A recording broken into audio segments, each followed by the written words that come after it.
Buenos días, buenas tardes o buenas noches, joven pensador. Bienvenido a un nuevo episodio del Ágora Podcast. Hoy, aunque ya estamos otra vez un poquito tarde, vamos a hacer un análisis sobre el debate de los candidatos a vicepresidente.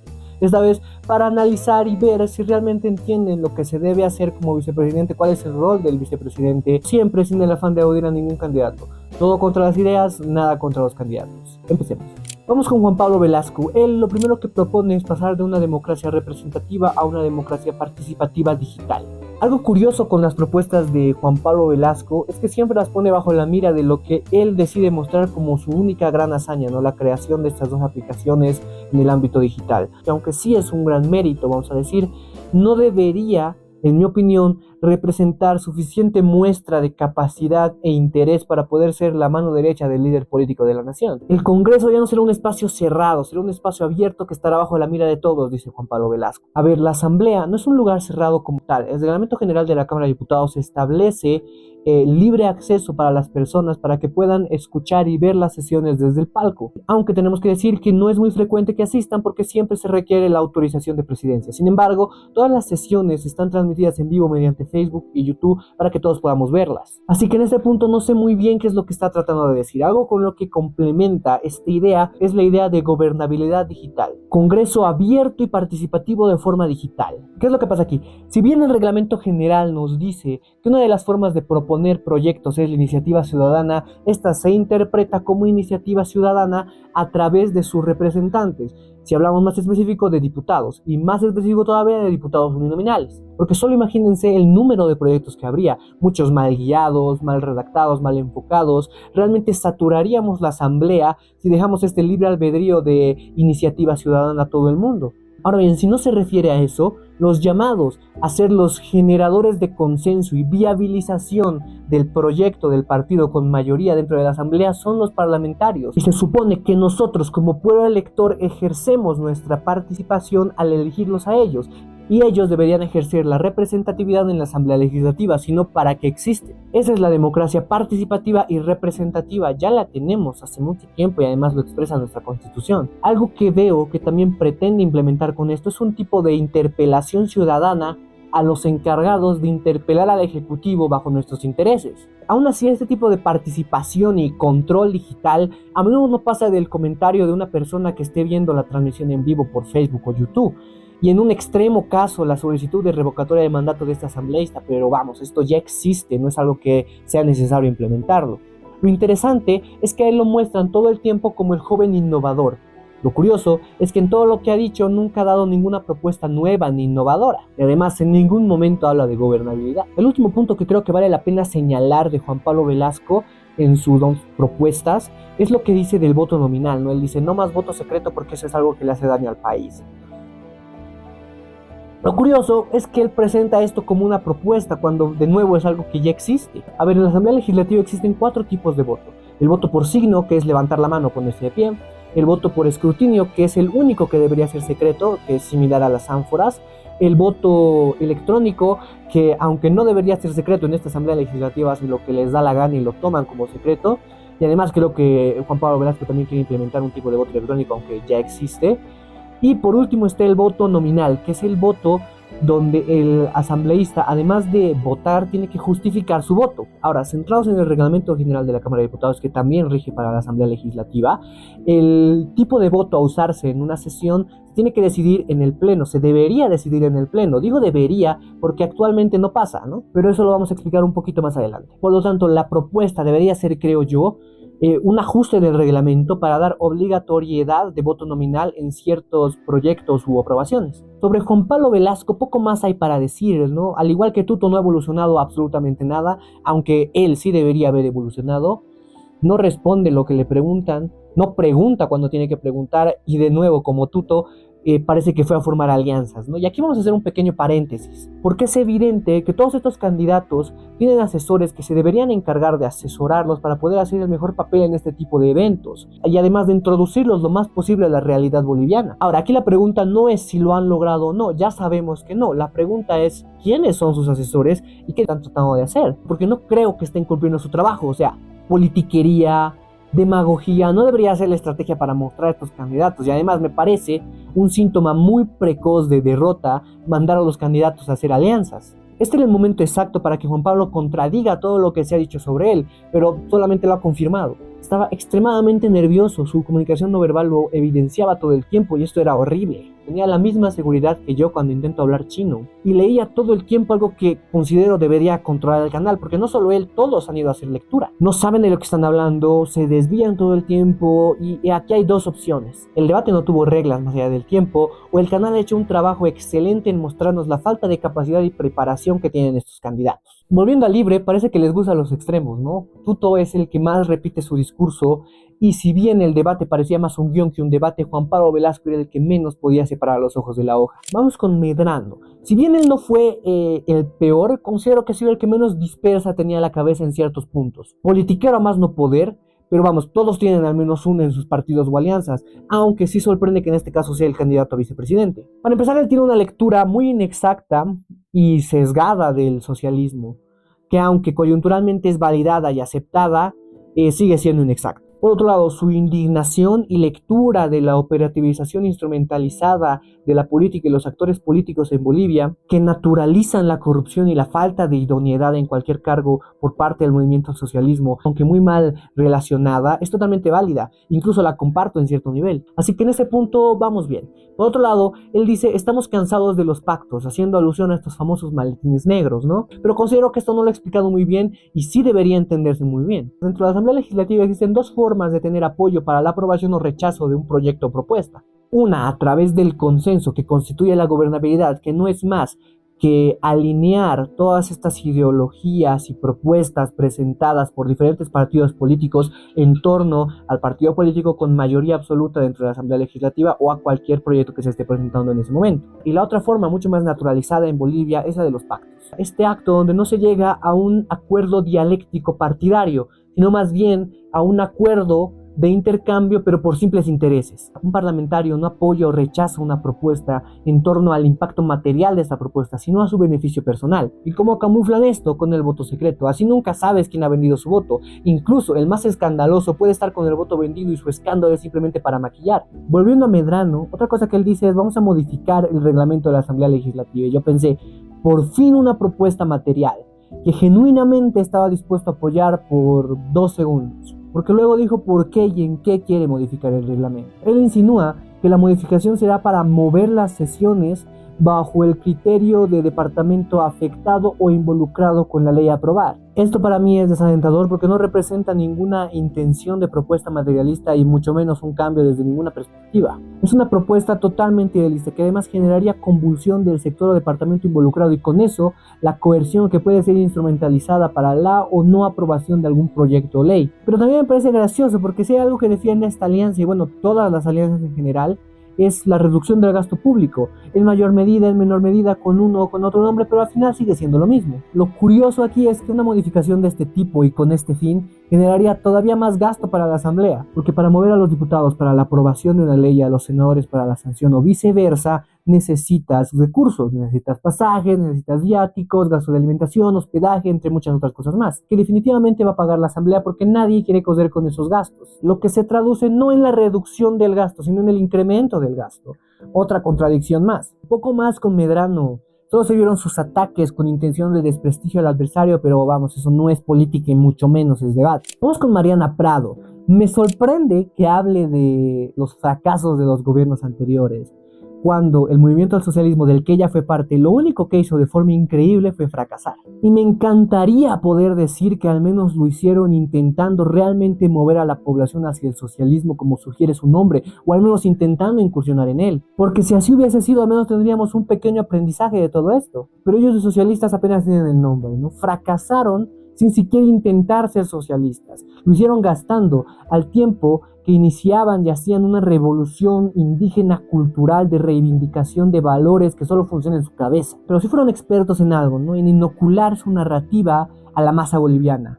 Pero vamos, fueron realmente unos genios con esto, porque hasta el día de hoy lo siguen usando y les sigue funcionando. Solo se encargaron de destruir las condiciones materiales de la época, que desde luego eran suficientes para poder tener esa superación dialéctica del capital. También a lo largo del debate se ufanan de sacar a la población de la pobreza, cuando si somos totalmente realistas, las migajas que daban no hubieran sido absolutamente nada sin la bonanza heredada de un partido que según ellos fracasó, y en ciertos aspectos sí lo hizo, pero fue ese partido el que se encargó de propiciar las condiciones para que ellos hoy de forma muy descarada se atribuyan la estabilidad que ellos solo se han encargado de desestabilizar. Dice que la gobernabilidad, más que en la asamblea, se constituye en las calles, en las organizaciones sociales, porque así se ha ido haciendo. Si nos damos cuenta, tiene cierto tipo de similitud, claro, desde un enfoque totalmente distinto con Juan Pablo Velasco. Pero volviendo, deberíamos preguntarle, ¿no?, a la señora Prado, si no es eso acaso lo que nos ha llevado a la desinstitucionalización del Estado,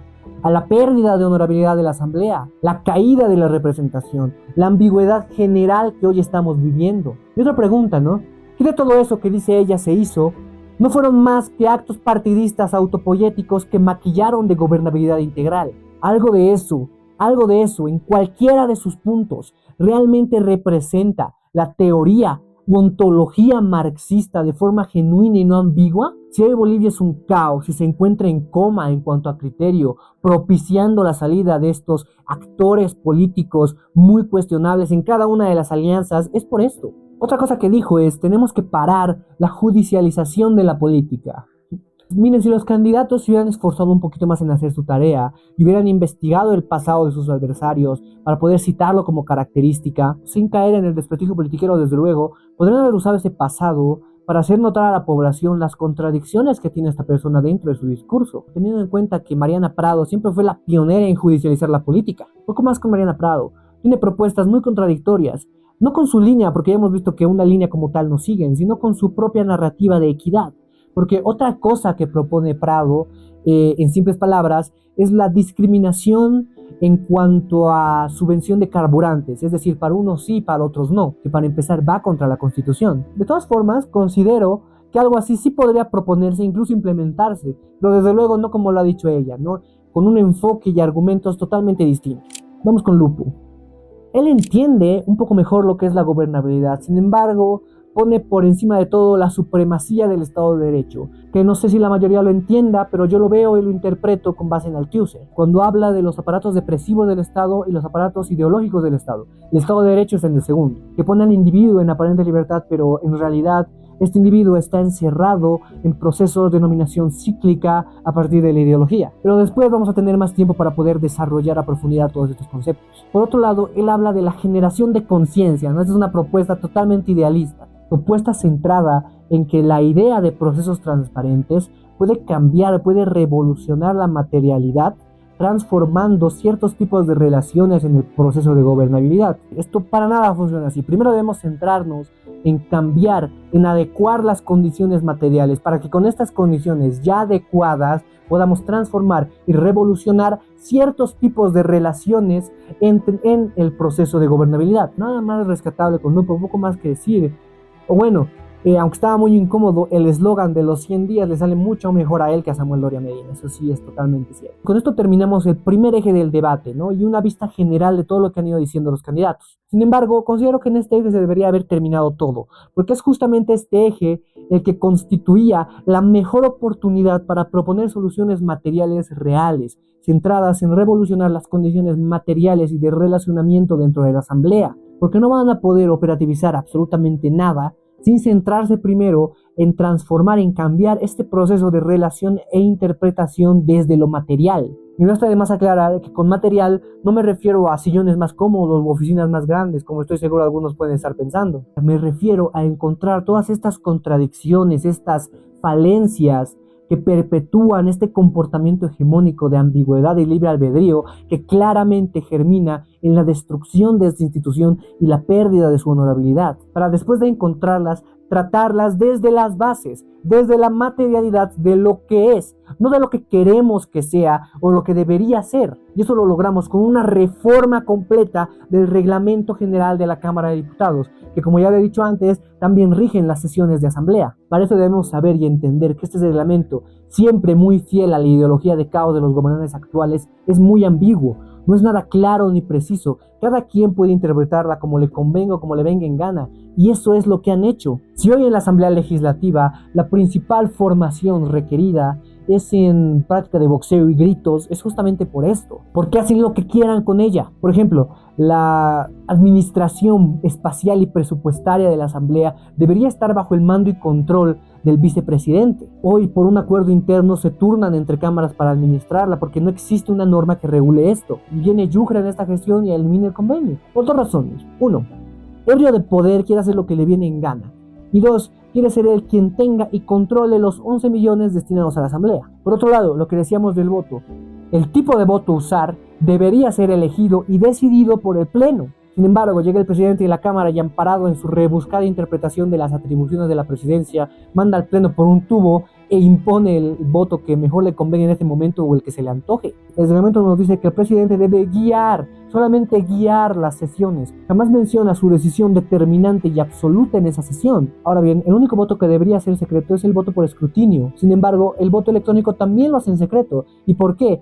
Porque en el reglamento uno está debajo del otro, y aunque les parezca gracioso, ellos automáticamente lo relacionan y lo hacen secreto también, limitando los resultados a cuántos sí y cuántos no, en lugar de mostrar la elección de cada uno de los diputados. Esto obviamente viabiliza la compra de votos pactados. Luego están las mociones, algo que es terrible también. Existen 6 tipos de mociones.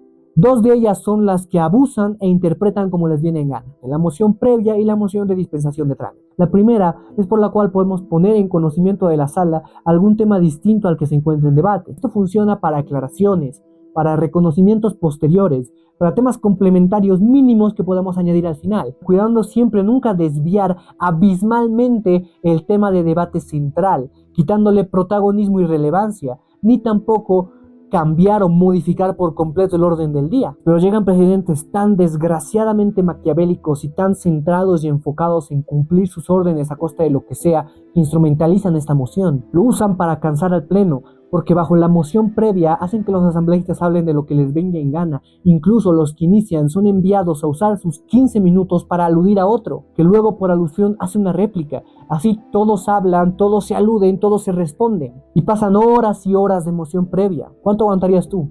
Porque ellos se quedan 4, 5, 6 horas o más en moción previa. Con esto, evidentemente, y no estoy justificando, se cansan, se van, se duermen, quieren realmente terminar para poder empezar. Por su lado, el presidente espera tranquilo, y cuando llega el momento exacto, cuando la mayoría son comprados, cierra la previa y pone en votaciones lo que quería, siempre teniendo los resultados que esperaba y que le conviene. Pasando a la dispensación de trámite, podemos hablar horas de esto, pero básicamente lo usan para asaltar el informe análisis de la comisión, como si eso realmente se pudiera hacer.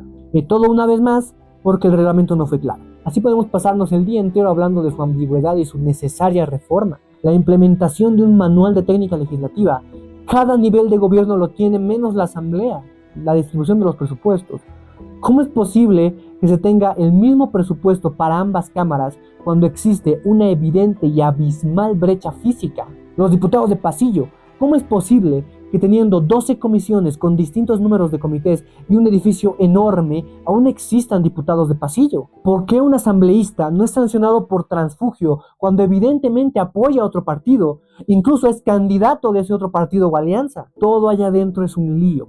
Y ahora mismo puede venir un asambleísta y decirme: no, tú lo estás interpretando mal, es como yo lo interpreto, cuando ese abanico de interpretaciones no debería ni existir, menos en un reglamento que se supone regula el trabajo y funcionamiento de la primera institución del Estado. La única forma de lograr gobernabilidad es revolucionando y cambiando desde las bases materiales las condiciones de relacionamiento representativo entre asambleístas y con la asamblea. Y eso se logra, vaya sorpresa, con propuestas materiales, no repitiendo lo que dice tu candidato ni lo que dice tu asesor que no conoce esta realidad.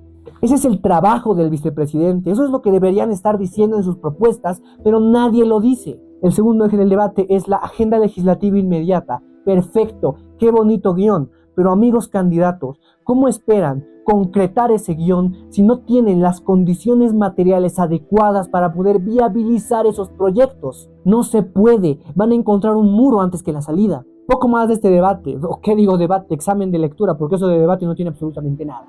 Un debate es la construcción de ideas a través de argumentos contradictorios que dialécticamente encuentren un camino unísono que a su vez los fusione como un nuevo argumento contradictorio, siempre con el fin de acercarnos un poquito más a la verdad, si es que existe una. Déjenme decirles que mejores debates se ven en mi universidad que en Unitel.